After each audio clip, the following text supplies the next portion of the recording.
We have to talk about Sean Combs, better known as Diddy, who will not be leaving from behind bars until May 2028 unless 45/47 decides to give him some grace and give him a pardon. And also Young Miami and the latest comments that she made in an interview clip that's gone viral where she has people shaking heads because in light of the serious things that he is behind bars for and he was denied bail for, was convicted for, she's out here bragging about being a great catch and the tone is just off. So we need to talk about it.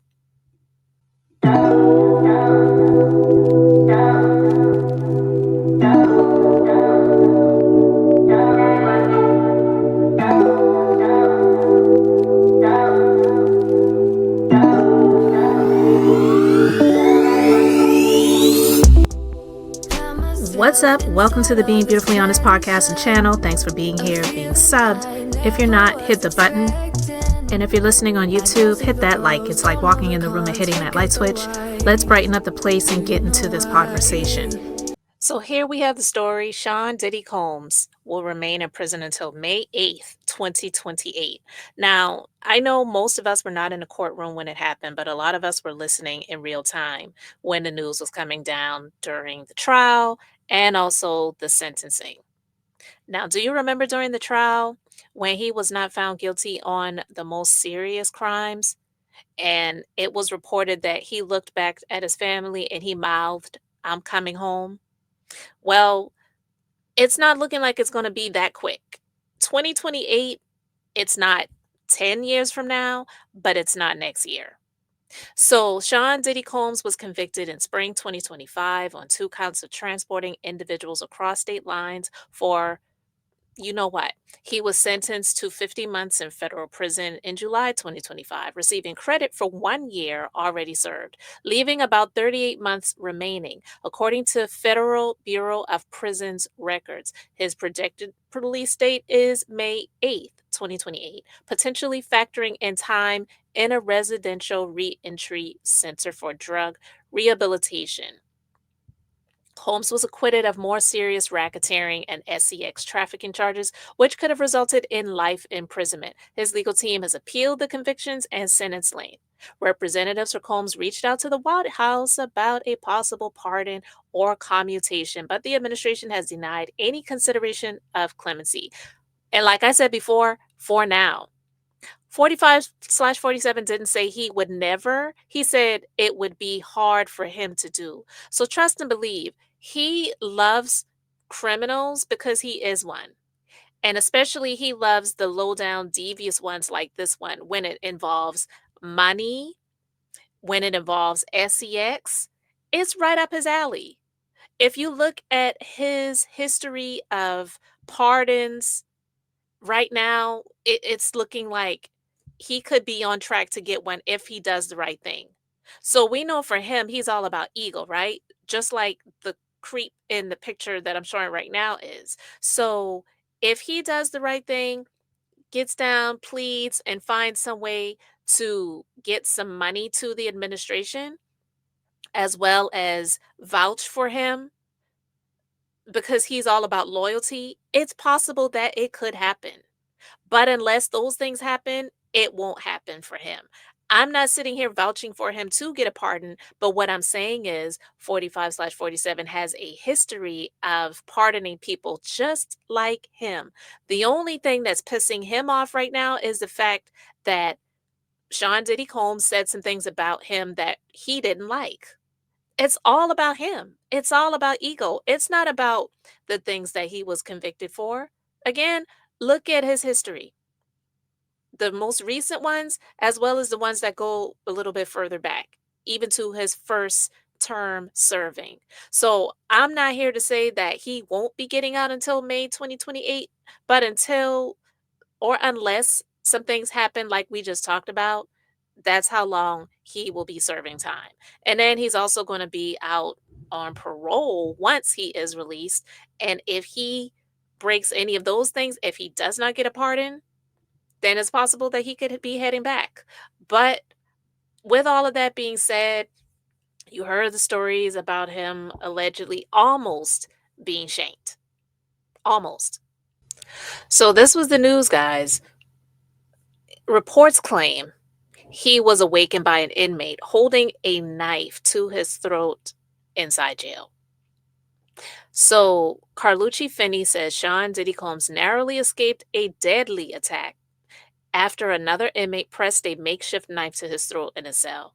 He woke up with a knife to his throat, Finney revealed. I don't know whether he fought him off or the guards came. I just know that it happened. Finney warned if this guy had wanted to harm him, Sean would have been harmed. It would only take a second to cut his throat with a weapon and take him out. The reason why I'm saying I just don't believe it, I'm not saying that it's not possible, but just like the story said that if the inmate wanted to harm him, it would have been done. Well, why would he hold it up to his throat if he didn't intend to do it? I just believe that if he actually did do that, it would have happened. And I'm not sitting here saying that I would want that to happen, but I'm saying that I simply just don't believe the story. I could be wrong, but I have the right to say I don't believe it. And the reason I don't believe it is because I believe it was something to put more sympathy and also to push the pardon requests forward, saying that he's in danger, he shouldn't be where he's at. He's begging and pleading for a reprieve. Mr. President, please make it happen. I just don't believe that that happened. I don't. I just really don't. I don't know. Listen, thankfully, I don't know that system and what all of that is like. But it just seems to me that, especially someone of his caliber, that he would not be in general population where something like that would even be able to take place anyway. Again, I don't know, but I'm saying if he has some enemies inside there that are guards or whatever, and somebody really wanted to harm him, then it probably would have already happened. That's what I'm saying. So I just simply don't believe the story, but again, I could be wrong. Not wishing any harm on the man, but I also would never wish harm on the people that he harmed either. So if something indeed did almost happen to him, really, like truly, then he really better be thanking God and just praying for God for some protection behind those bars. But I just honestly, when I heard the story, I was like, really? After all of this pardon push, now all of a sudden he almost got shanked. I just couldn't, I didn't buy it. But you might. So you let me know what you think in the comments. And speaking of comments, so Jason Lee interviewed Young Miami on his Jason Lee show. And you know, what's sparking even more outrage about all of this Diddy, Sean Combs stuff is the fact that she did an interview, not just to say it's wrong for her to do an interview, but the question that she was asked and the answers that she was giving, talking about him as if he is some prize at this point in time. Obviously, for her, he was because he really helped her financially and her image, whether you think that image is a good image or not. But when I'm saying image, I'm speaking about her getting more notice, more shine, more opportunities, and of course, definitely more money. And the interview, it just what she was talking about in light of all of the stuff that he's going through right now is just really tone deaf. And where she talked about how, she was a great catch for him as if this is some amazing love story. It's giving delusion. But let's just get into this clip. You then get in a situationship with a person who is so iconic to hip hop, and that we did not see that coming. And you hear what he says, right? Not relationship. You get in a situationship. Okay. Is it just the personality? Cause I'm a city girl. I'm a city girl. That's how I did. I'm a city girl. Well, what does that mean? I stand on what I rap on. I really live my raps. And so you pull up on Diddy. I'm sorry. I actually didn't even understand a word I didn't understand a word she just said. I, can somebody translate that for me because I really didn't understand what she said. So, seriously, I'm not even trying to be funny. I kind of wish they had some subtitles on this. You know how sometimes on these shows people have subtitles even if they don't need subtitles just because the people are black. I wish he had some subtitles on that because I really didn't understand what she just said. But let's continue. Did he? Or he pulls up on you? He put up on me a couple of Mm. times. I mean, he's such a boss. Did you just fall in love with the swag? He Did you fell in think love with me first. really? Why y'all think it's me? Like he with Shit, I me. love it. But I feel like because I understand, I get it. Like you're youthful, but you're smart. You're a boss in your own right, which means you don't need his money. Mhm. Really? Okay. And you don't need him for anything other than whatever it is he gives you. Mhm. What does he give you? What the man give me? I think I think it's visible, but nah, he just a vibe. Like you have a party with Diddy, he just a Yeah. vibe. Like he a cool person. Yeah. Like That is so weird. And that's what I'm saying, guys. It's so tone deaf. First of all, the fact of the matter is he was on trial for these so-called Diddy parties. Not really so much for the parties, but the things that were going on at these what they called freak offs, right? So to say, well, you have a party with Diddy, he just a vibe. He just girl, what? What are you talking about? he a man. I love a man. He a man. He cool. He a vibe. He's Like inspiring. He's yeah, he motivational. all He's that. a good father. Child, he's trying to give her some actual vocabulary, some like real words that you can find in a dictionary to describe who he is supposed to be versus he just a vibe, he just a man, he just cool. Like what? And so he responds like he's very intelligent, he's intellectual. He's like, okay, Jason, stop trying to put words in this girl's mouth because obviously she has no real words. Father. Yeah, he take you to church. He go take you on a He trip. does not take you to church. Y'all go to church? How do you know that? But y'all go to church? How do you know Because we that? ain't seen it on social media. If they And don't have it on social media, it ain't real. Well, we did hear we did hear somebody testify about how they like to watch TD Jakes during freak off. So if she counts that as going to church, then I guess. Y'all be sipping daily on in the Maybach on the way to church? Or it's how do you Child, listen, that is so tone deaf. I don't even really know what to say about that.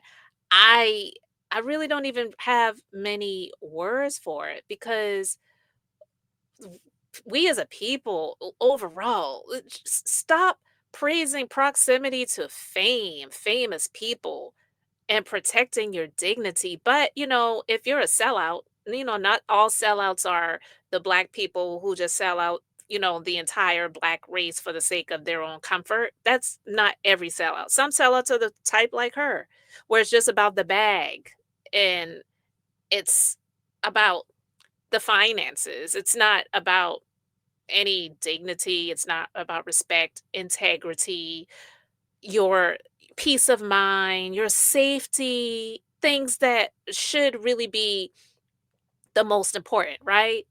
Because I can guarantee you, out of all of the fun that she had with this man that she thought was fun, and even the fun that he thought he was having with her when she was the flavor of the minute, because he had multiple flavors, right?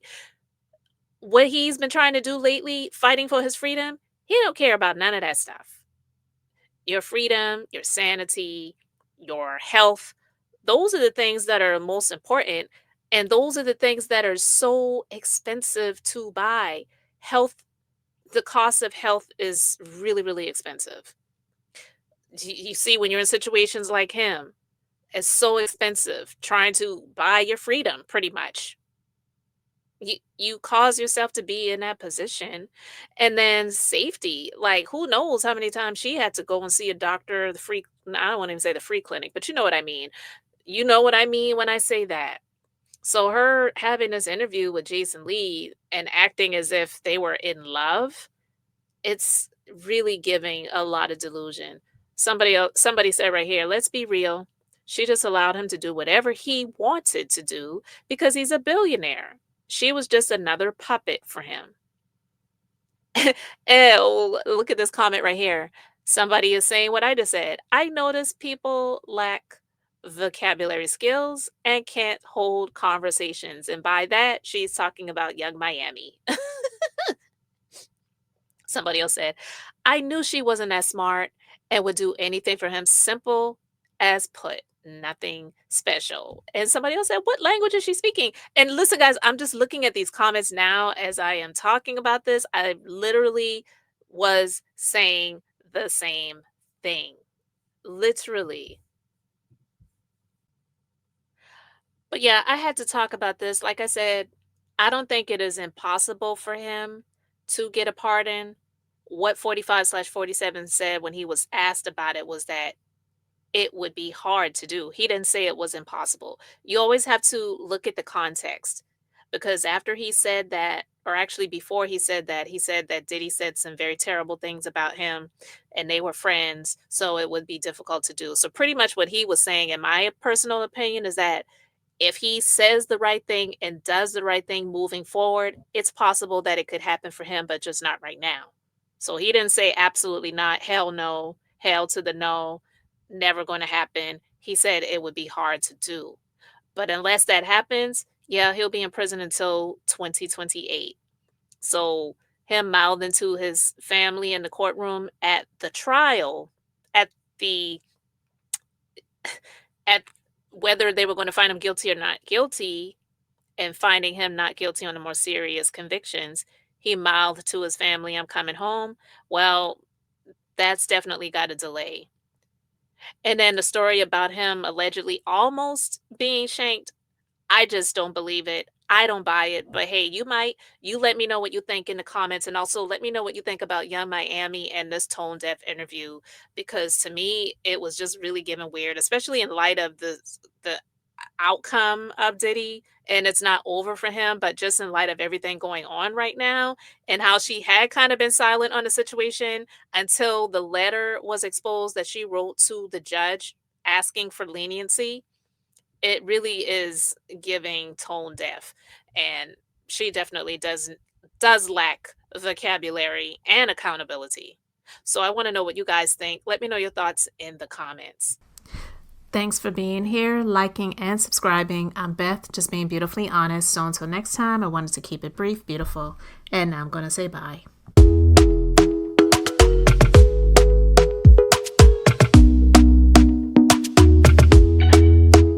Talk to me nice, talk to me honestly.